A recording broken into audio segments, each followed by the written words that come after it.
Hey everyone, welcome back to another episode of Backwards Compatible Reviews. Today we are looking at the backwards compatible version of the excellent Metal Gear Rising: Revengeance, an in-your-face melee action game developed by Platinum Games. I was really excited to take a look at this version of the game since the Xbox 360 version had some slight frame rate issues compared to other versions. More on that later.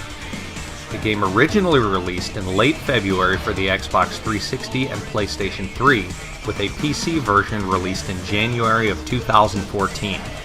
The game's development began in 2009 under Kojima Productions, but was later handed to Platinum Games due to highly troubled development at that studio. The game's setting takes place after the events of Metal Gear Solid 4 in an alternate timeline near future where private military corporations, or PMCs, are growing in world power due to the proliferation of cyborg technology. Our protagonist, a former Solid Snake sidekick and cyborg ninja named Raiden, fights against the nefarious PMC named Desperado with plans to spark conflict across the globe. The gameplay is a satisfying loop of melee combat punctuated by a parry system that rewards timed parries with instant kills and opportunities to use Blade Mode, a system of free-form sword swinging in which you can decapitate your foes.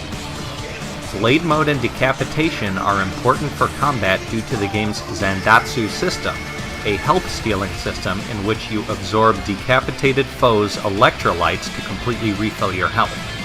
The frenetic action in this game is almost always turned up to 11 and rewards players for hyper-aggression and precision. The main campaign sees Raiden traveling to several locations across the globe and fighting the main members of Desperado in elaborate and satisfying boss fights.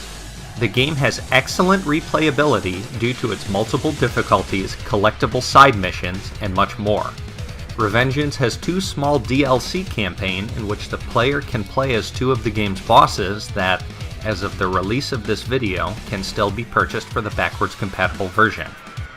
Performance!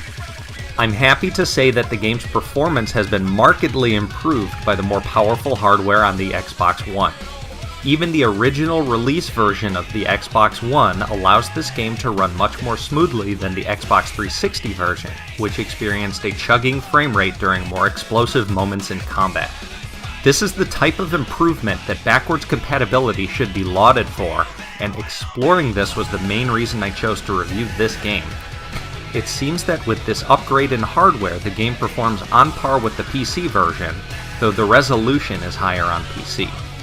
Revengeance still responds fluidly to user input and is a dream to play in this version.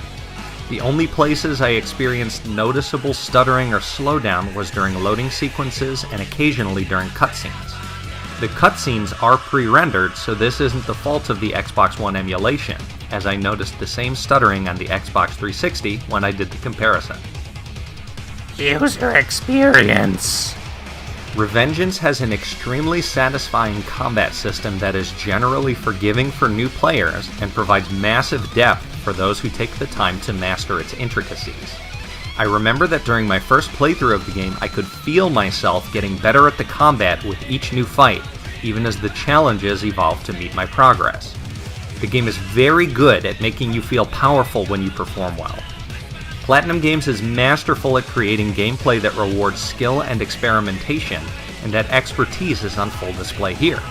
Combine this excellent combat with an adaptive rock soundtrack that changes to match the ebb and flow of battle, and you have a game that excels at providing ecstatic emotion for the player. During the game's most frenetic and over-the-top moments, I couldn't help but yell like an idiot in excitement. These moments are numerous and keep the player engaged in a way few games can. When I was recording footage for this video, I got back into the game so much that I played for almost 2 hours longer than I intended, and I'm definitely going right back to it when I'm finished editing. Final verdict. The backwards compatible emulation of Metal Gear Rising fixes the main problems in the Xbox version of the game and provide a great way to experience it on current generation consoles. If you want to play this game and don't have access to an expensive gaming computer, this is the version for you. Whether you're new to this game or an old hat, this version justifies its existence with its improved performance and wildly fun combat. If you're looking for a game that spikes your adrenaline and puts a smile on your face, Revengeance is a must-buy. Hey everyone, thanks for checking out my review of Metal Gear Rising. I hope you enjoyed it. If you'd like to see more backwards compatible reviews, click on the first link at the end of this video. If you're looking to see more frenetic action, click on the second video to check out our playthrough of Resident Evil 5. Click the third to see our Complete Idiots Play series of comedy videos. And finally, that last link is the subscribe button, which will let you get updates on new reviews and gameplay videos when we release them. Thanks again everyone, I'm Jeff, and I'll see you next time.